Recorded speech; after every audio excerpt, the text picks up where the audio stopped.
It's Joe Mango here from Platinum List, and this is the Jibberish Sky Maze. If you want to try it out, go to platinumlist.net right now.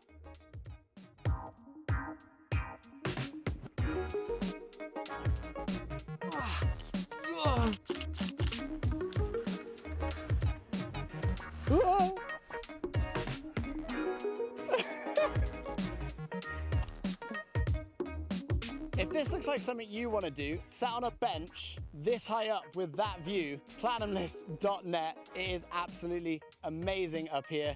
Can I get some service around here though? It's Joe Mango here from Platinum List. If this looks like something you want to do, the longest zip line in the world, then make sure you go to platinumlist.net right now. Wish me luck. 3, 2, 1.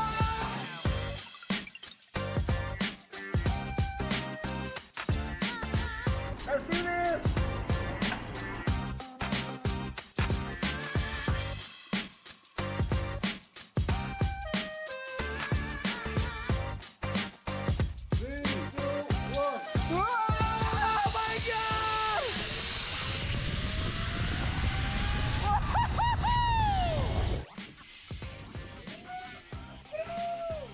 The most amazing thing I've ever done. I just finished the longest zip line in the world with Torre Verde down here at Jibberish. It was absolutely insane. Get your tickets right now, platinumlist.net. It's Joe Mango here from Platinum List, and this is the Jibberish Sky Maze. If you want to try it out, go to platinumlist.net right now.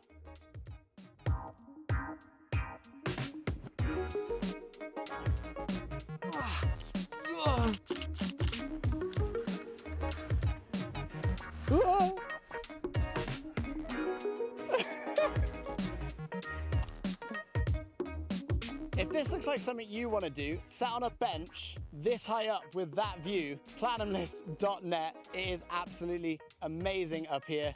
Can I get some service around here though?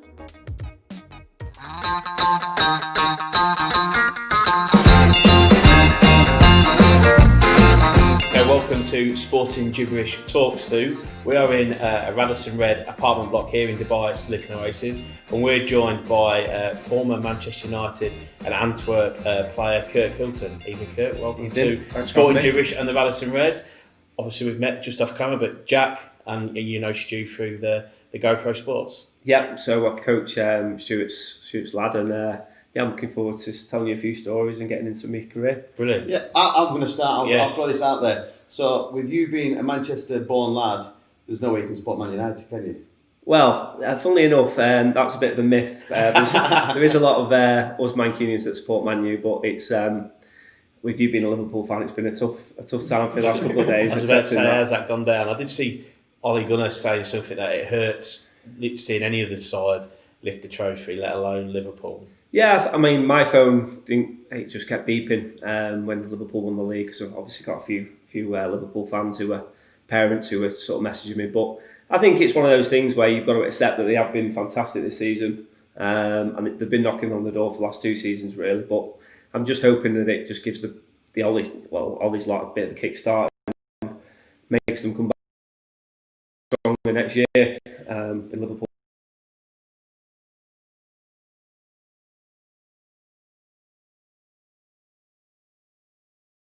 Rashford back, you know, Pogba's had more training time with Fernandez, you know, and they've started to link up, and I think from the bits I've seen, you look a lot stronger since you've come back. Yeah, I think they did have a little bit of momentum before the break. Yeah, they were flying without Pogba and Rashford, and I think they've carried that on since obviously getting the 2 big players back, and obviously Bruno coming in has been, I'm not going to say it's Cantona-esque, but he's definitely lifted the club. He's a leader.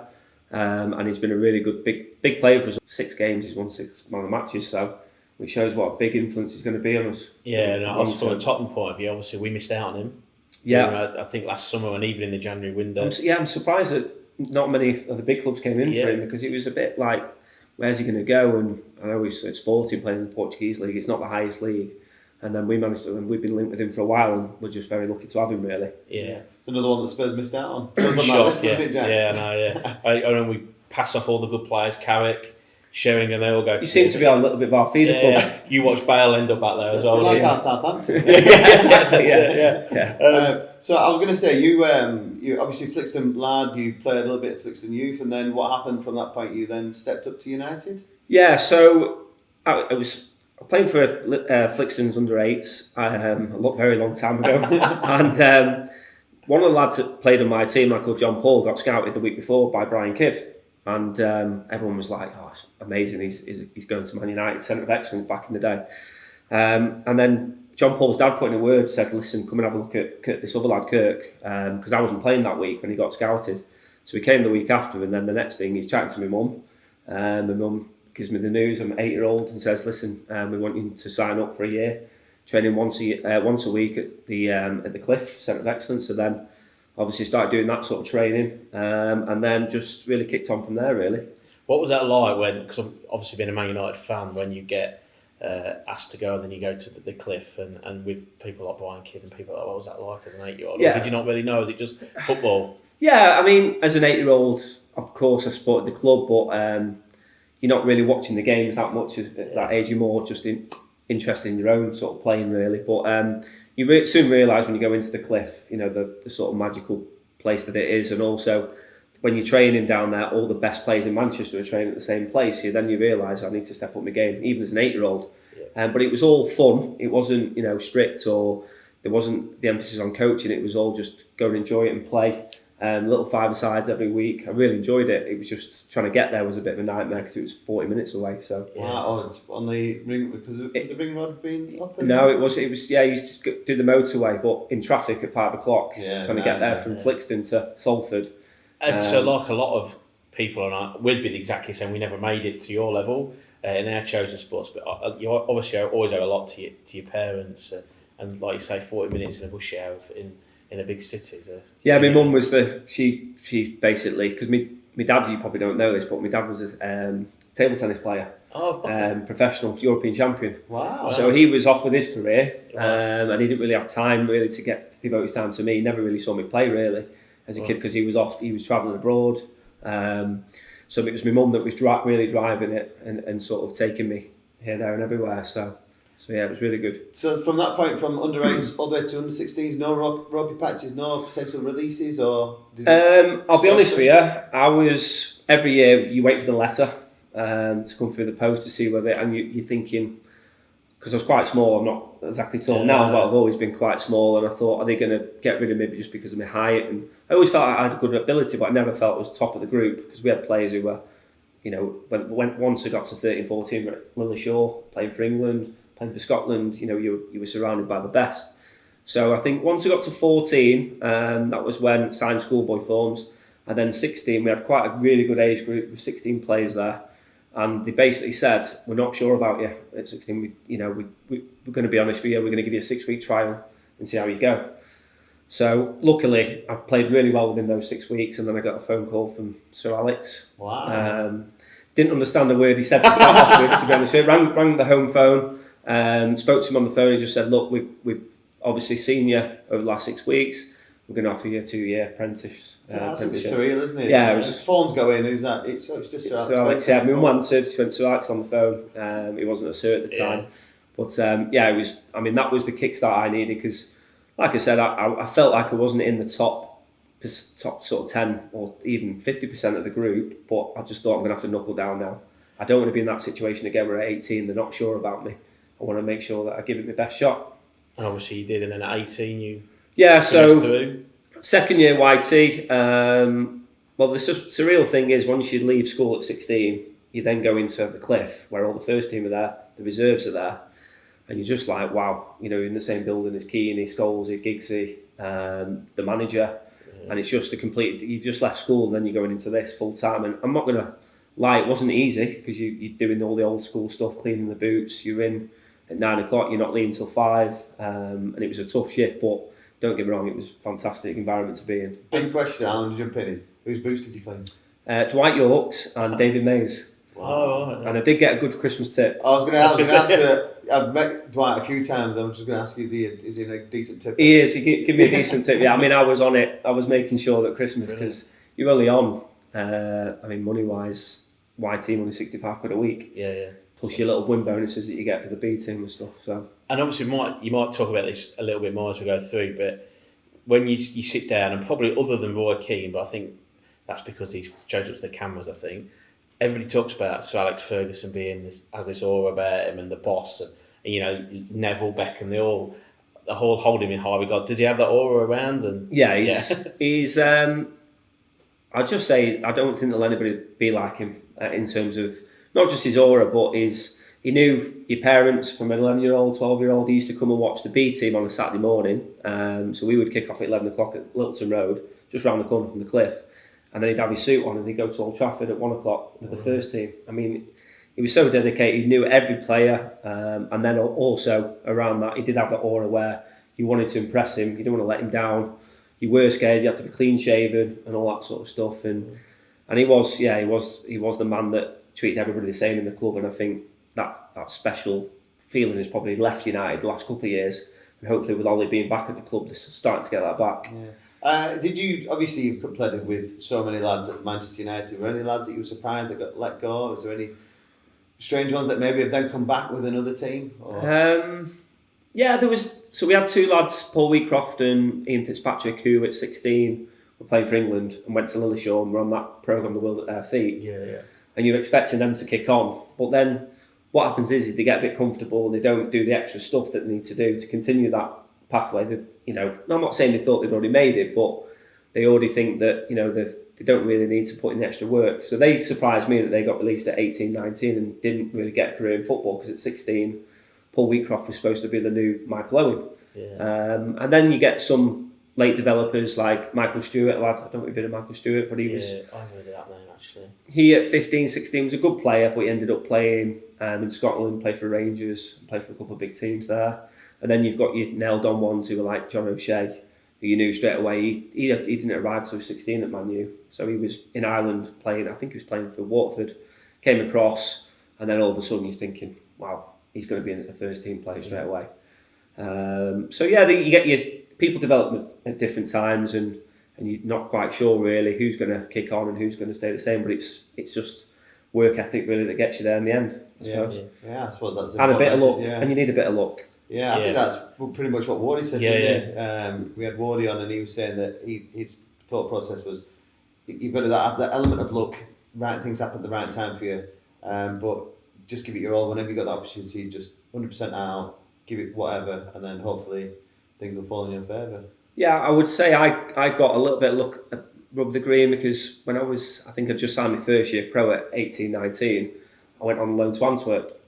And I think if I stayed with the under-19s at the time, I wouldn't have got lucky, because I had Danny Higginbottom, John Curtis, some really good players, and they were going to stay for a long time. And luckily, I went away and had a really good season. Myself and Luke Chadwick, and we got promoted.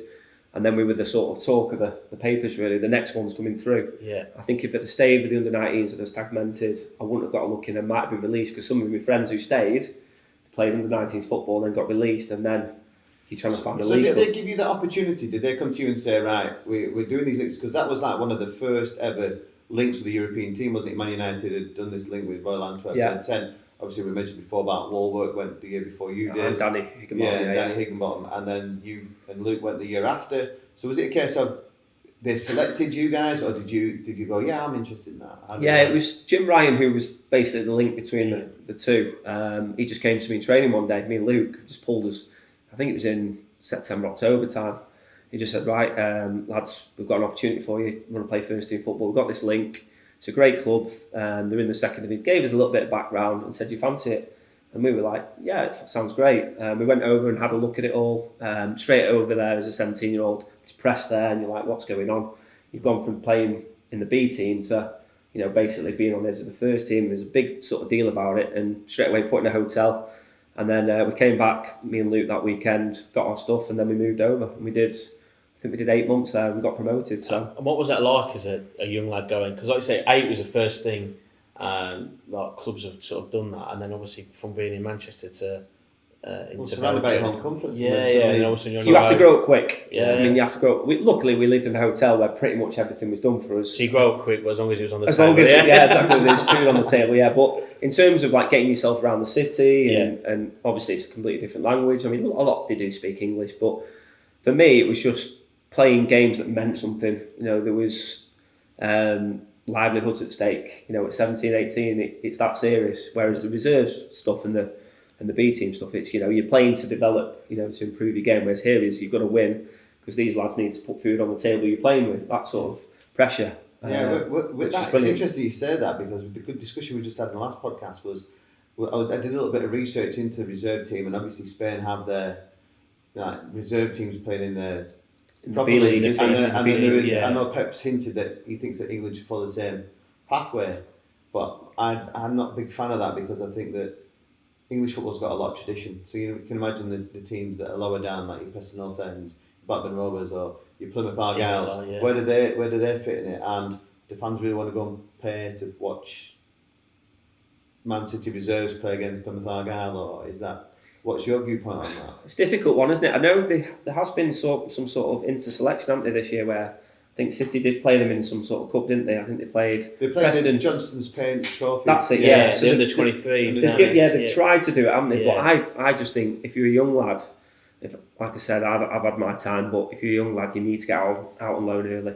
Yeah, I mean, go I think play that's, first team football. he didn't do it, but if you go back to some of the England boys now who are succeeding, they've all been out on loan, haven't they? Yeah. And you look at like Beckham went out on loan to North North End. End. Yeah. Tough Harry came late, and had 3 or 4 failed or not particularly successful loan spells, but kept going. And I think you realise what it's about, don't you? I guess. I think that's really important because I think you can just end up get stagnated in the reserve football where you're not playing in front of the crowds, and then if you do get released at 22, 20, you're not used to that type of football. Yeah. Because I went from Man U to Blackpool and it was just completely different. So before we go to Blackpool, when you were at Antwerp, what was the standard football like? Was it as physical as you found out that Division 1 would have been, or? I would say it was between Championship and League One. Yeah. Probably a little bit more football played because you're playing in a foreign league, so it was a bit more keep it on the floor, don't look to play long and play out from the back. It was similar to being at United, really, but obviously you're playing against men.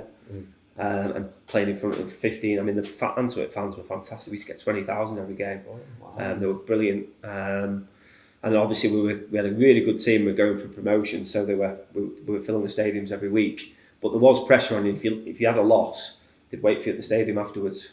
Yeah, there was. Wow, they were really, so it's like that in Italy, isn't it? I know it's literally you can't afford to lose a game. You cannot afford to lose. So what was that like as a young lad then? Well, that was you wouldn't have come across that before, would you? No, exactly. Yeah, And me and Luke were like looking on the sort of bus, and they were throwing stuff at the bus, swearing, you English guys, what are you doing? And it was just, I think, first 2 games that I was there, we won 1 and then we lost the next one, and that's where we had that sort of wake up call. Yeah, we won the next 10, as I remember, but it was, for these fans, it's life or death. Yeah, wow. So it's a good experience. Yeah, but, scary at the same time. Yeah. Scary at the same time. Here you go. You're in the hotel. 2 days later, there's people throwing stuff at you. yeah, exactly. So after Antwerp, you then went back to Manchester. I had a bad injury. This is probably I during this last part, I think it was sort of second half of the season, picked up a groin injury, and it was one of those where you know straight away I'm in trouble. I tried to play on it a couple of games afterwards because obviously we're going from promotion. I think we had 5 games left, but we'd pretty much sewn up the league. And then I think I did myself more harm done. And then I came back to Man U, signed a 3-year deal, which is great. Fergie came and saw me, said, "You've done brilliant at Antwerp, we're going to give you a 3-year contract." So that secured me from sort of 18 to 21. But then for those next 2 years, I was injured. Wow. There was sort of saying that, I'm hoping that Danny Guillemot moves on and it's going to be because you were left back. Left back, and he actually came out and there was a quote in the paper saying we've sold Danny Guillemot to Derby because we've got Kirk coming through. He was brilliant like that, just to give you a little bit of a boost. That must be immense. It was really, really, really big news for me personally, and I was thinking, right, I'm going to really push on here. And then I got the injury, and they weren't sure what it was, and it was before sports science, and I had a double hernia operation, came back. That didn't fix it. They said, well, you've just overtrained as a kid, you're going to have 6 months off. just rest your body and then come back again. I felt great coming back. Obviously, I hadn't trained, and then 2 months later broke down again. And this is now, we're going into sort of 18 months into my 3-year deal, and I'm thinking, you're starting to worry now. Yeah, you're starting to worry, and some of your mates are playing Champions League games, because it was when United were dominating in Europe and they'd only qualified, they'd throw the kids in. So you're seeing all that going on, and it was a tough time for me. And then eventually I went to see this Dr. Childers. This is like 2 years down the line, and he did this operation, which they don't generally do. It's the same doctor that dealt with Gerrard. He had the same one, and they drilled through the bone, got the blood releasing again, and I got back playing. But I wasn't the same player. I'd lost a little bit of sharpness and a yard of pace, and then they've got to move you on then in the next year, because they've got Kieran Richardson coming through, Danny Pugh, and all those sort of players. So you've got to, it's one of those places with United where you've got to take your chance, you've got to be in there, and you've got to try and stay in there, otherwise there's going to be people behind you and people in front of you. Yeah. So it's a frustrating time. So what year was that? So that would have been 2001. So this is it. So before we move on to Blackpool, this is what, I don't know if you know this, but I was an avid Championship manager player. You didn't buy me or sell me. No. I was an avid Championship manager player in those, when I was at university. When I should have been doing a dissertation, I was playing Championship manager in the middle of the night. 2001 edition, best edition ever, Championship manager. I used to always sign a guy called Anissimo, he was an untried forward who was class. I was Boston United, that's my hometown team, Boston United. Lower leagues, get him on a free, and I'd get Kirk Hilton on a free. Got me, and he was always the captain.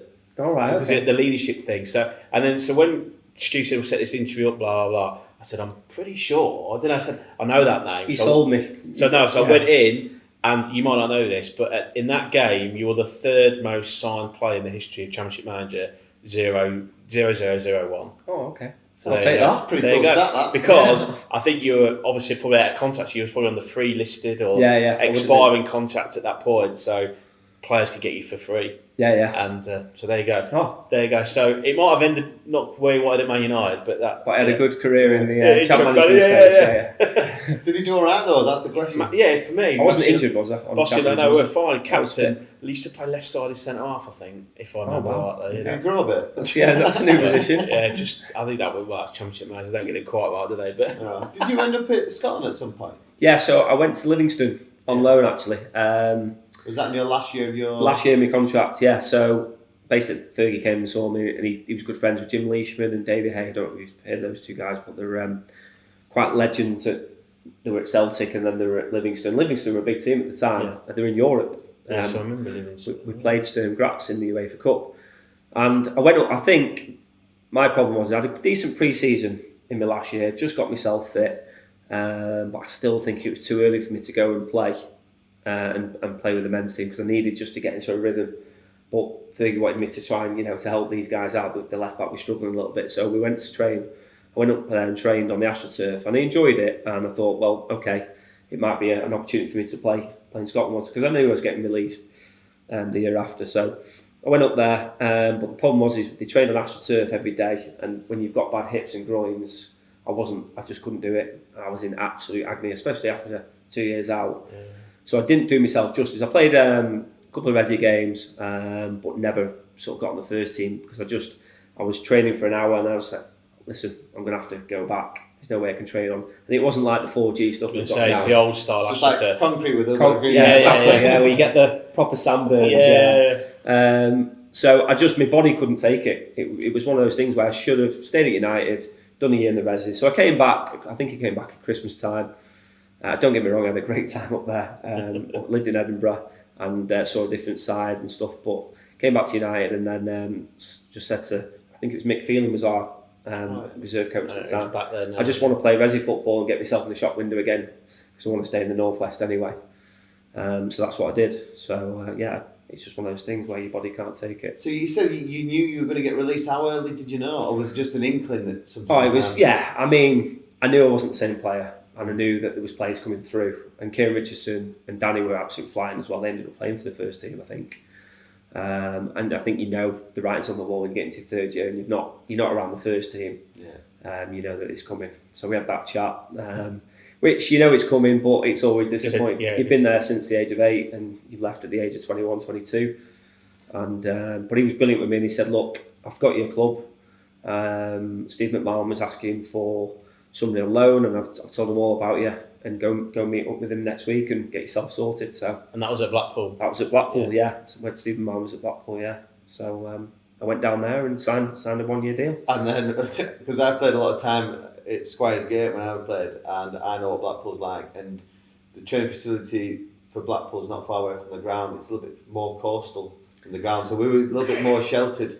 So I bet that was an eye-opener going from Carrington to suddenly Squires Gate. It was a massive one. Even when it's not windy, it's windy. It's Squires Gate, and they were clever to bring me not to the training ground to sign my contract. They took me to Bloomfield Road. Yeah, they kept me away that from one too bad. They kept me away from that, and signed my contract, year deal, and then first day pre-season. I got in the port cabins, which they had for changing rooms, and I was like, "Oh my god, what's going on here?" So what league was this then? So they were in League One. The League One, yeah. So this is 2003 now. Yeah. So I got changed in the port cabins, and then I've gone in there. I said, "Where's the actual changing rooms?" Gone, "Oh, this is it." One of the players went, "This is it," sort of thing. So I said, "This is the changing rooms." Yeah, this. And then you've got the training pitches outside.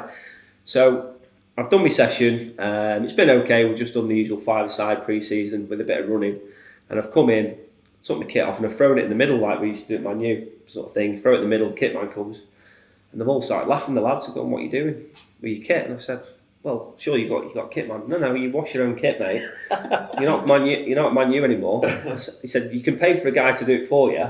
It's £300 a month, or you can take your own kit home." So I was thinking, this is bizarre. I've gone from sort of Carrington to Blackpool, and I'm having to wash my own kit. And then obviously things are completely different. We had a canteen at Man U, so straight after training you'd be in the canteen, full food, 3-course meal, and there was like, for us, we never got any food. It was just on a Friday, fish and chips. Before a game on the weekend, which is absolutely crazy stuff. And with Steve McMahon, obviously, with him being that Liverpool legend, and they just did 5-a-sides every day, we pretty much replicated that. We never did any sort of shape stuff or strength and conditioning. Look, we were, obviously it was in 2003, but we never prepped for a game. It was 5-a-sides, and then we're playing on Saturday. If you win, you have 3 days off. If you lose, you're in on Sunday.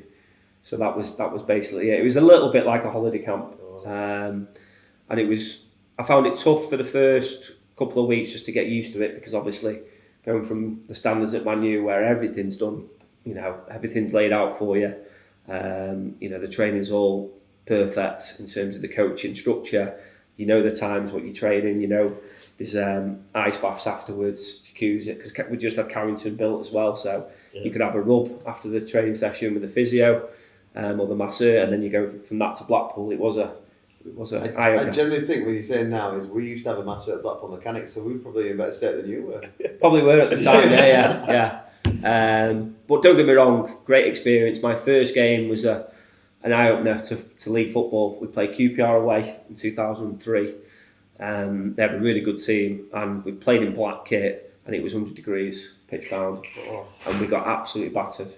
We lost 5-0, and it was 18,000. Holloway was the manager at the time. They had some really good players: Danny Shitu, Clark Carlisle, Gallen, Ainsworth, some really, really good players. And I was just like, no time on the ball at all. It was 100 mile an hour. And then we got a player sent off after 80 minutes as well. And we came on the bus, and I was like, wow, welcome to league football. Yeah. You don't get time on the ball like you did at Man U. It is 100 mile an hour and results count. Yeah, and then what happened after that? You then carried on, because there was a few other people there, wasn't there? Grayson was there. Yeah, so Simon Grayson played right back. Who else would have? Mike Sherrin was there. Was Liverpool lawn keeper there? Is it Jones? Yeah, Brad Jones was there. Brad Jones was there. Yeah. We had a really good team actually. We had Scott Taylor up top, who was a good goal scorer.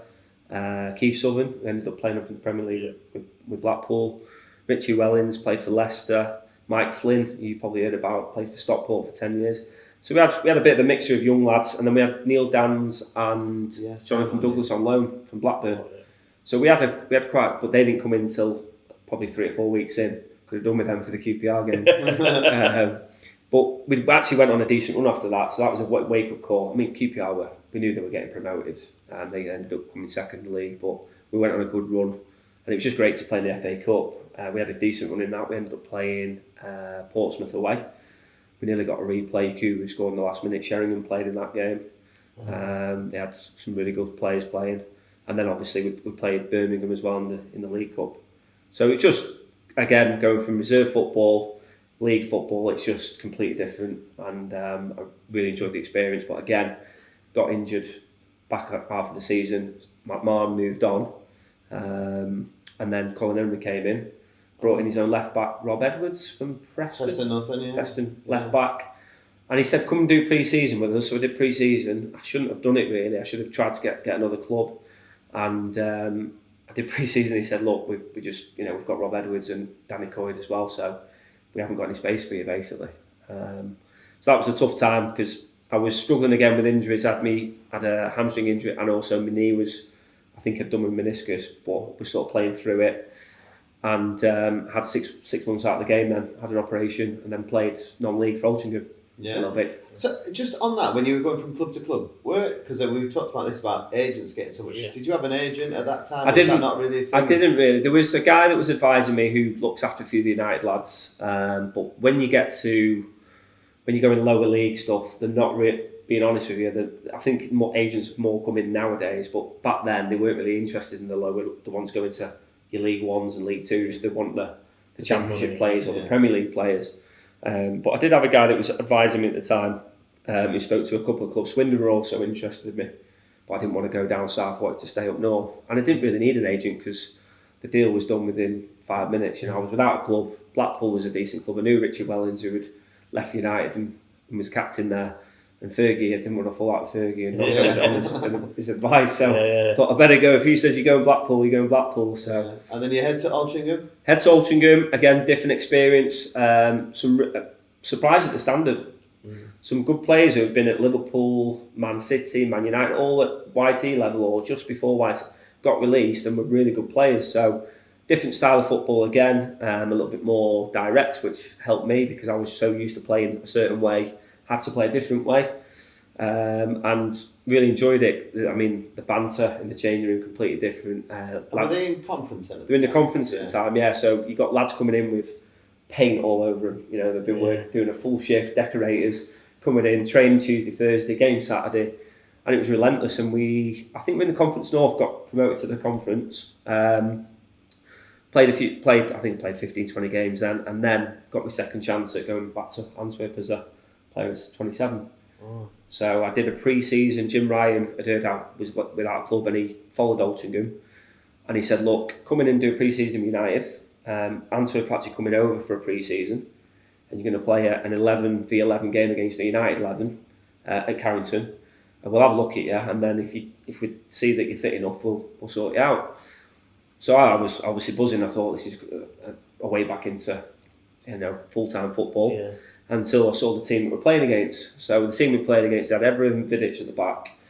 They had Raphael at right back, Ronaldo right wing. I was playing left back. Wayne Rooney up top, Fletcher and David Jones in midfield, I think. And then they had who else was on the other De Silva's twin on the other side. So just a normal 11 then? It was just a normal 11. Behind closed doors, my first game back. I'm trying to impress Royal Antwerp. After you've been eating fish and chips on a Friday night. Exactly. And non-league football with the paint and decorators. And I'm playing against Ronaldo. Brilliant. Don't get me wrong, he wasn't in his pomp then, but he was 19, 20. Luckily, he wasn't bothered. You could tell he was going through the motions. He played right wing first half, and I just tried to get as tight as possible. I bet he thought, who's this busy?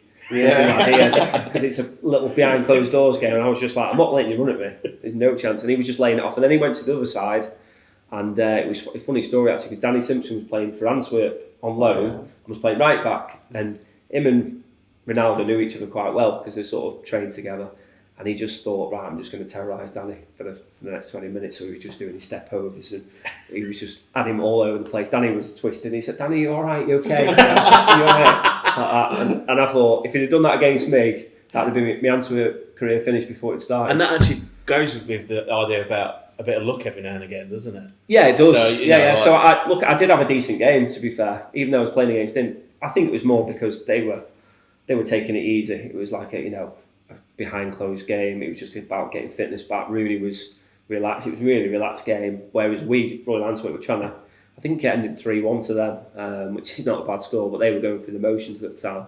But had a decent game and then got signed straight after that, and then signed a 2-year deal with them. Definitely beats my David Lee story. Yeah. Let's have that. So then make the move there. Make the move. And you said earlier with the wife now. Or yes, the girlfriend at the time. She's a teacher, so she moves over across with us to Antwerp. And then the great thing at the time was that they had so many good United players coming through, and the link was really strong. It's not as strong nowadays, but it was really strong that all the top players came across with me. So I was playing with Johnny Evans, Danny Simpson, Fraser Campbell, Ryan Shawcross. So that our back four was ridiculous. Within 2 months of playing with Johnny, he was like Beckenbauer. He would get it and he'd just be pinging it, left foot, right foot. I just said to him, "You're too good for this level." And within 3 months, he was back. I think they sent him to Sunderland on loan and they got promoted with Roy Keane. Yeah. He was just too good for the level, but Danny Simpson was there, and they all ended up obviously having a great career. So I was kind of looking after them a little bit because I was 24 at the time. I was 27 at the time. They were 18, and they were Jack the lads with a bit of money. And my missus didn't move over straight away, and then she moved over a little bit later. But the first 3 or 4 months trying to settle them in and stop them from going out and causing chaos. You were babysitting? I was, yeah, pretty much. And I got on great with them all, but I just said, "Listen, lads, there's a bit more social media around nowadays. You can't get away with it." And have they ever thanked you for that? No. I mean, it was all part and parcel of it. I mean, when I say got up to stuff, they were just rowdy. Lads being lads. 17-year-olds with a lot of money, who were the next lads coming through, and just tried to help them a little bit of my experiences because obviously I was a little bit older. But we had great times, and then the wife moved over, and then I had a really good first season. Second season again, injury, and the body couldn't take the demands of training, playing twice a week. Went back to Man U to get a second opinion on it because they wanted to do an operation in Antwerp. I went back to my physios at Man U, even though this is what the club's like. You go back, it's like you're still one of their players, and they just said, "Look, go and see this Dr. Dr. Villa. He'll do it. He's the hip man. He does all the hip operations for Keane and all that. Go and see him. I'm sure he'll be able to help you," because I had this. As soon as I sort of bent my leg, I had this sharp stabbing pain, and they all thought it was a muscle injury, and I needed a sort of release of the muscle in Belgium. They thought I was sort of chasing the red herring a little bit, and I said, "No, it's definitely a hip injury." Went to see him, and he just said, "Look, you're going to have to play part-time. You're never going to be able to play professional football again." Because your body's, it's not up for it. You've got a lot of scar tissue there and cartilage damage from overplaying as a kid with your biomechanics. So that was it. I'm only 28 at the time then. Really tough to take, and started doing a little bit of rehab. I still had 6 months left on my contract at Antwerp. Did my rehab just to get myself back, not back playing, but back mobile. And then I said to the missus, "Right, okay, you're a teacher. I'm 28. I'm not going to be able to play anymore." And I didn't want to go back to non-league down that route, really. I just wanted to sort of go into coaching. And she ended up getting a job in Dubai, and we moved over ever since. Perfect. Since 2008, We'll pause there before we go on to what you're doing now, which is what a career. I'm sure Stu particularly is quite envious of the fact that probably not Man United, he'd have changed it for Liverpool, but been round and a great, really honest about like the injuries and a bit of luck you've had. There must be some more stories to tell us about maybe initiations or some stories like when you've been out on tour, anything like that. Ones that stand out. I think I'll just keep it as clean as possible. I think when you sign for the club at 16, you go in there first week, and then all you can hear is, "Oh, it's going to be fun and games for you lads on Friday. Get ready for it." And everyone's like, there's 16 of us, we're all chatting in the canteen. And what's fun and games? "Oh, you'll find out on Friday. Friday at 12 o'clock. It's part of the first week of pre-season. You're in there, and then you're thinking, okay, it's going to be absolute madness. This. So anyway, Friday comes. Everyone's riding in the gym. The second years have got you right. Get in your changing rooms now. So you walk down to the changing rooms. The first team are in there. The reserves are in there. The second year YTs, there's 60 people in the changing rooms. You've got like I said, these superstars, Cole, Beckham, Scholes, the class of, this is 99. The class of 92. Class of 92 are in there. This is 99 when they're obviously going to Sheringham. And won the treble that year as well. Won the treble. It was a great year when I was a YT, and you walk in there and then you're just like, oh my God, you want to die. And then next thing, you're all lined up, and then one by one you get up, you stand up, you say your name, your mum's name, and everyone's laughing at you. And then you've got to... But my forfeit or my initiation was Giggsy was sat at the end of the bed, and I've got to go up to him and got to pretend I'm in a nightclub, and there was this discotheque in Manchester called Royals where all the lads used to go to, and I've got to go and chat him up for everyone. And if you don't make him laugh, you've got to do something else. So you've got to really go for it. You pretend you ball up to him. I see from in between us. I'm hoping you shuffled over. Shuffled over, started giving it the big one. Luckily, I just tried to make it as stupid as possible. And you got a little laugh. Right, go on then, sit down, you're done. Once you're done, it's the best feeling in the world. And you can laugh at your mates. Yeah. But it's you ask any sort of YT footballer, that is the most nerve-wracking. To get playing in front of 55,000, doing that your first week as a 16-year-old, you just come out of school and doing that in front of all those people, legends, It is. And you tell your mates back home, and they're like, "Nah, you've not done that in front of Coley and Yorkie and all that." Like, yeah, I promise you. They had me up there, and I was having to say this, having to do that. And ever been on the back end of a Fergie hairdryer or seen it in action before we move on? I've seen it in action a few times. Youth Cup, our Youth Cup team was really disappointing in terms of I'd probably say we had a little bit, we didn't have the luck of the draw. So first year we played Blackburn, who ended up winning it. No, sorry, got to the final, got beat off West Ham. And after the game at Blackburn, he came in and he absolutely hammered everyone. But he was clever, Fergie, because he would hammer the ones who he knew he could take, like Wes Brown and David Ely, those sort of lads who would actually have good games. He'd absolutely hammer them, and then you're thinking, oh God, what's he thinking about me? So it was all a bit mind games really, but we drew 1-1 and we got a replay, but he just said that is not how Man United play. We basically hung on, we didn't get into any rhythm, we didn't really show battling spirit either. We got lucky really, it was one chance, one goal, getting back to Old Trafford sort of thing. We thought we came in buzzing, he's come down and he's gone, that's not how you play. Wow. And he's hammered everyone, he's gone, you're not ready for the first team, you wouldn't make the first team. And he's just hammered all of us, and we've all just gone like that. Wow. Yeah. So yeah, and he'll tell you how it is. He's got standards. And then I've seen a couple of times where some of the lads have been messing around, or there's one funny time where Richie Wellings, we just played Arsenal at home, and we just got beat for the I think it was the Omar's goal at Old Trafford. Oh yes, do you remember 98? Yes. And obviously the club's devastated. Title's pretty much over. Arsenal going to win it, and we all used to sit around these red seats in the Cliff foyer. And Richie Wellings was sort of saying, I don't think the gaffer got it right, did he, the weekend? You know, playing John Curtis. The gaffer stood behind him. He's going, I'm not sure he played him right there, playing against Overmars. I think Phil Neville should have played there. We're all like, Richie, and he's turned around. Wellings upstairs now, and we heard him go upstairs, and we just heard him absolutely batter it. And that was a bit of a schoolboy error. Yeah, brave boy. But he didn't know he was there. He'd just come in, he'd just come down, and obviously he wasn't in the best of moods anyway with the result. And he didn't want to hear a cocky 18-year-old lad telling him what team he should have played. So you got your champ manager out. You would help him out. Definitely, I'd have played Kurt. That's right. Right, so Dubai, you are here now. What was the plan when you first arrived? So the plan was get into coaching. So I worked for a couple of companies. I worked with Apollo actually at Repton for a little bit. I know you've had Apollo on last week. So we worked for a company first, and then I decided after a couple of years it was going okay, but Dubai wasn't the place what it was now. It wasn't as built up and stuff, and there wasn't the social media aspect of getting all the kids in. We had a great opportunity to do it. It was just not the right time in 2008, 2010.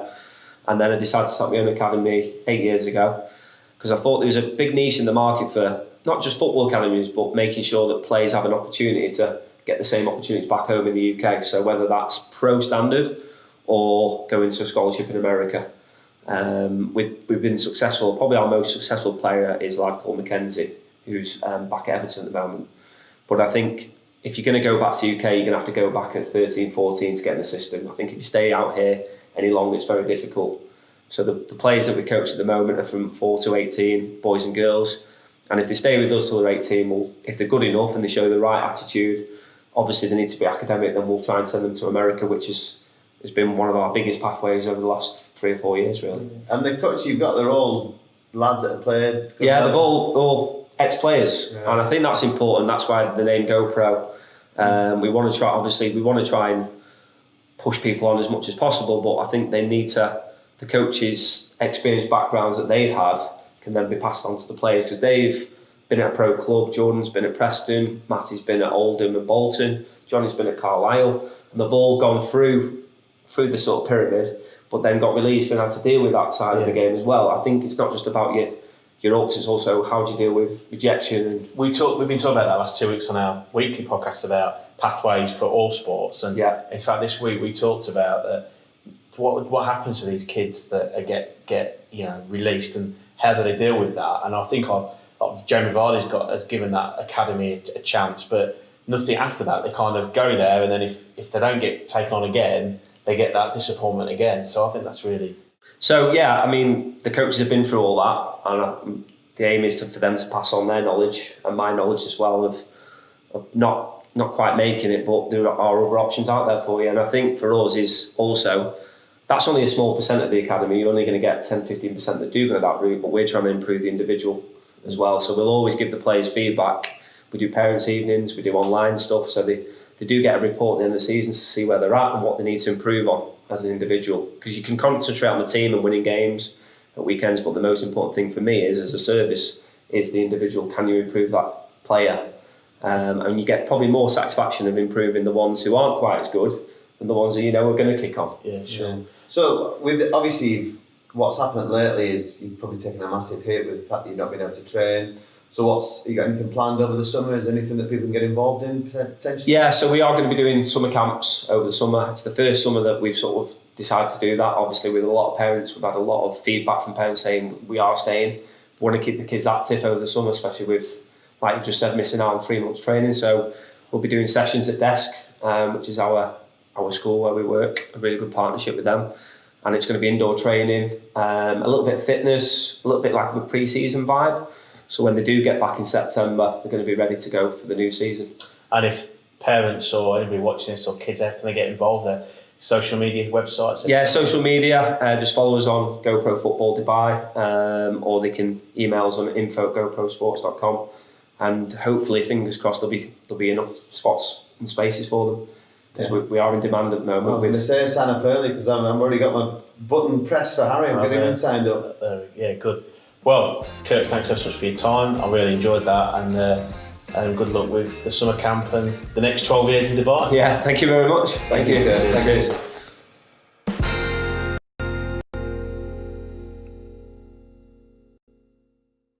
Here from Platinum List, and this is the Double J Sky Maze. If you want to try it out, go to platinumlist.net right now.